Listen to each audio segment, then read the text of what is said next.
When I first started playing Xenoblade Chronicles games, I knew that there was something special all of those years ago. I knew that this team, Monolith Soft, which I had tracked with various different games over the decades of their existence that Nintendo had purchased them, I knew that it was going to be a great purchase, and I knew that Xenoblade Chronicles was going to be something special as soon as I saw the game. Now we fast forward a decade plus later to Xenoblade Chronicles 3, and finally, Monolith Soft's extremely hard work that they've been doing on this series for so long has been rewarded by gamers out there, because they have put out their best title to date, in my opinion, and gamers have responded, because we do have some pieces of the sales news in terms of how Xenoblade Chronicles 3 is doing, guys, and trust me, it is incredible. But before we get into that, what's good, everyone? OJ here. Welcome back to another video. Please make sure you hit that like button, subscribe if you're someone new, and click that notification bell to get my videos first.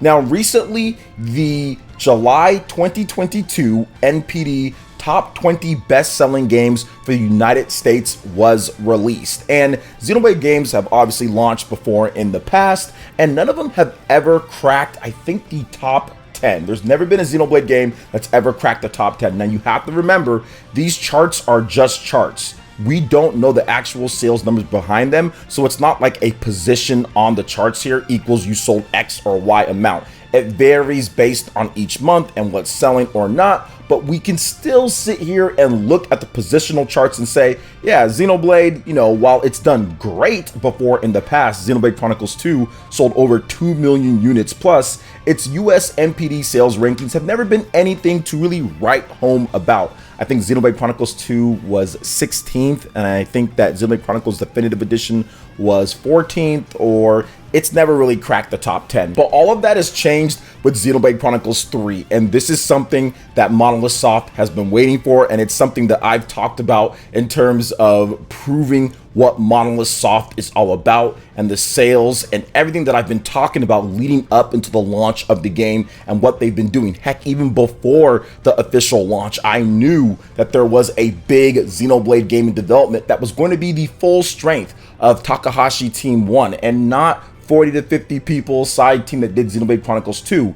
That's why I was so confident in this game, not only being extremely good, but also doing a lot better, factoring in the Switch install base and just the team getting more experience and getting more resources, time, money, everything to make sure that Xenoblade Chronicles 3 is the best game that it can be, and gamers have went out there and supported. But the most surprising thing with this, the fact that Xenoblade Chronicles 3 is number 4 on the top 20 NPD sales charts, its highest placing ever. So Xenoblade is breaking all sorts of new grounds and doing exactly what I felt that it had the potential to do when we first saw the game, obviously, but even before that, because I knew what they were loading up for and gearing up for when it comes to the next game in the Xenoblade franchise. So it's incredibly awesome to see this, but once again, really impressive, because this game came out on July 29th. This is the July 2022 NPD sales. So really, it only tracked about 2 days of sales. It only tracked barely anything because the month was already over by the time that the game came out. So a lot of you guys went out there and purchased it day one. And once again, this is separate from the digital sales and separate from the physical My Nintendo sales, from everything that I've gathered so far and people that have been talking about this. I don't think they actually track that, because that's more of like an online sale, and I don't think Nintendo gives them those numbers. So very impressive to see what's going on here and exactly what I felt that the series could do. Now we have to actually get into the nitty gritty when it comes to exactly how well has it done. What are we looking at from a numbers perspective worldwide in the first month or so? Well, just going based off of what we know with Japan, 150,000 plus or so, not including digital, not including the My Nintendo. So you can definitely put that over 200 plus K for Japan by itself. If you look at it, obviously Europe and the US is a far bigger market than Japan when it comes down to it when you combine them. So if you put everything together, so far the game hasn't quite been out for a month yet. It's going up on its month anniversary here. If you put everything together, I would say that Xenoblade Chronicles 3 is definitely nearing 1.5 2 million in sales, somewhere in that, which would instantly make it far better tracking than Xenoblade Chronicles 2 and also Xenoblade Chronicles Definitive Edition, Xenoblade Chronicles X, Xenoblade Chronicles the original. I mean, there's not another Xenoblade game that has started out this explosive. So once again, very impressive overall, and that's going to lead to only bigger and better things for Monolith Soft, because yes, Nintendo has their standard franchises, their Pokemons, their Zeldas, the Marios, the Super Smash Brothers, all of those that do well, and you know that there's going to be sequels and more games. But I'll be honest here, if Xenoblade Chronicles 3 didn't do extremely well, I think that Nintendo definitely would have pulled back in terms of it, and we could probably never see Xenoblade again. But Xenoblade Chronicles 3 fit the two things that Nintendo loves the most when it comes to what they fund and what they do: high quality of the game and sales potential.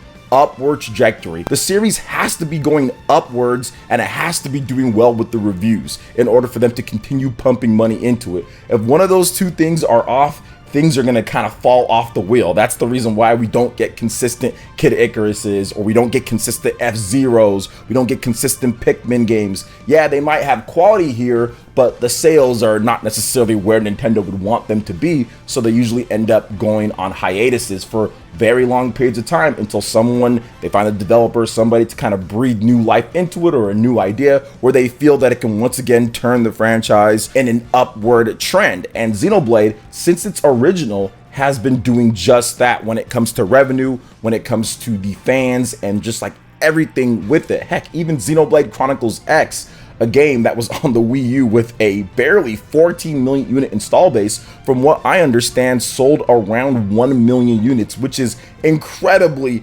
impressive. Very impressive because of the poor install base of the Wii U. So Nintendo saw the passion and they saw the money coming in for that game, in addition to the great ratings as well, and they felt that it could keep going up, and that's all that's been happening. Xenoblade Chronicles has just been getting more popular and more popular, and I have seen so many people with Xenoblade Chronicles 3 say, yo, OJ, this is my first Xenoblade game, I'm in love, this is my game of the year, this game is incredible, and I'm gonna go back and play Xenoblade Chronicles Definitive Edition, or I'm gonna beat the game because I started it up and didn't finish it. I'm gonna go play Xenoblade Chronicles 2, I'm gonna go play Xenoblade Chronicles X, I'm going to go play Xenoblade Chronicles 2 Torn of the Golden Country. Like, I've had literally like thousands of people, just me in my own little space here that I have, tell me this. So we know that there's far more people out there that are trying out Xenoblade for the first time. So these sales just validate that. They prove what I've been saying about the quality of the game, Takahashi Team 1, and what they're going to be doing. And of course, it sends a message to Nintendo and to Monolith Soft that not only do we want more Xenoblade, but things can still get better. I mean, we can move on to the next chapter when it comes to Xenoblade and what they want to do, or Xeno, whatever else they're going to call it. But this gameplay style, this, I would just say, aura that Xenoblade has, because each Xenoblade game, while there's a lot of similarities, there's a lot of differences within the combat, and they change up themes and they change up things, and I think that they can move on to the next Xeno, whatever they're going to call it, and people will instantly kind of remember, okay, this is the Xeno style, this is the Xeno gameplay, this is what Monolith Soft is all about when they make their games. So I feel that this gives them the confidence to continue giving them good amounts of money to fund big, huge RPGs that are somewhat of a lost art when it comes to open world and what Xenoblade Chronicles 3 does. I mean, I'd be hard pressed to find any other RPG in the modern sense that does the craziness that's in Xenoblade Chronicles 3. And what makes it even more impressive is the fact that it's on the Nintendo Switch, that is weaker than all of the current and last generation systems that are out there, with the exception of the Wii U. So Monolith Soft and Nintendo were able to kind of harness and kind of put together this type of RPG that many other people wouldn't be able to get done. So it's incredible to see how well the game is selling and how it's doing. So we do have some other big news from the NPD as well. The Nintendo Switch was once again the top console sold. We do have those reports coming in. So the NPD report for July 2022 has confirmed that the Nintendo Switch again led monthly video game console sales in the United States when it comes to units. Additionally, the same fact applies to the overall year so far. Now, the Nintendo Switch was the leader for unit sales, but the PlayStation 5 was the leader for actual dollar amount and 2022 as a whole. It's worth noting that Sony's system is more expensive than Switch, as the digital version is priced at $400, followed by the standard disc model for the PS5 at $500. Now, all of this information is pretty much exactly what happened last month in June when it comes down to it. Now, software sales, obviously, we know that Xenoblade Chronicles 3 was awesome, but also Digimon Survive. I didn't mention that. Digimon Survive was in the top 10, which is a game that's really hard to find physical, so people were just buying the game like crazy digital. Now, if you want to know about a game like Live Alive, that was not in the top 20 overall from what I understand. I'm looking through this list here, and I don't see Live Alive in the top 20. However, if you look at the top 10 Nintendo games for platforms, Live Alive was number 8. So I think that Live Alive is not doing bad at all. I think that it's going to have a very good long-term sales as well, because we saw how it did in Japan with over 100K. So obviously it's going to be bigger than that here in the West. So very good on that front. Now, I do want to talk a little bit about the Nintendo Switch and how the fact that it's going on 6 years old at this point, and it's still having extremely strong sales. I don't think people predicted that the Nintendo Switch would be selling this good this long into its life. I think they felt that it would be like the Wii, and yes, have a hot start and a hot life for the next 4 or 5 years or so, then completely fall off the face of the earth once we get new systems and the rumors and all of that, kind of like what happened with the Wii. But that's not the case here with the Nintendo Switch. More and more people are buying it. Nintendo is pretty much selling all of the units they can put out there, with the exception, I guess, of the Nintendo Switch Lite. But the Nintendo Switch version 2 and the Nintendo Switch OLED are doing extremely well on the market. Every time that I go to Walmart or I go to any place, they don't really have any, or there's barely any there. When I talk to other people as well, when I talk to some of my friends that are within distribution at some major retail chains. So what we're seeing here is that a lot of the market is completely fine with the standard Nintendo Switch, how it is at this point. But I think that what's driving it more so than anything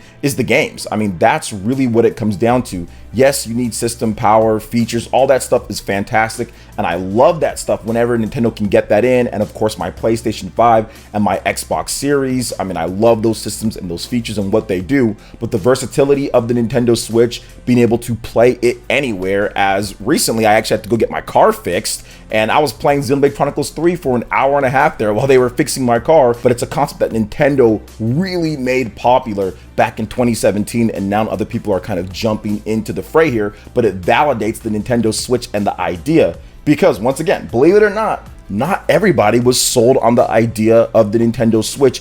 Even as Nintendo right there launching it and people were rushing out there and getting it, they're saying, oh, well, the Wii U did that as well. So this just kind of shows that it validates what Nintendo's doing. Obviously, Nintendo's in no rush to bring out another Switch Pro or something like that when the sales of the system are doing as good as they are. And I think that they can focus their resources and also their distribution chains into getting ready whatever they're going to do next, whatever the next Nintendo Switch is, so they can make sure that they have enough of those, because we don't know how well that the system, whatever Nintendo does next, will do in the long term. But what I do know, because of how popular the Nintendo Switch is, and I do feel that they're going to be doing another Nintendo Switch, I think that this system is going to like shatter pre-order records. Whatever they make, they're going to be able to sell, and there's going to be so many people hyped up, at least at the beginning, as long as there's some big software coming out. So that's really what this proves with these sales here, is that software really sells it. I'm looking at the top 20 here, and a lot of them are Nintendo titles or games that sell best on Nintendo platforms. Obviously, we know about Xenoblade Chronicles 3, but Mario Kart 8 is still on the list here.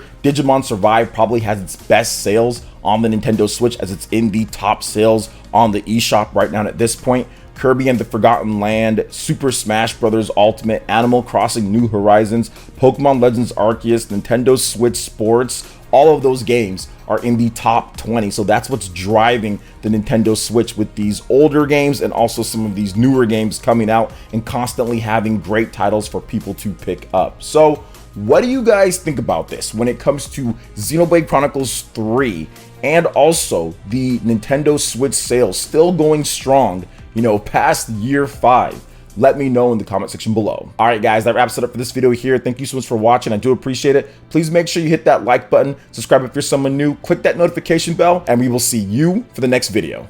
Peace.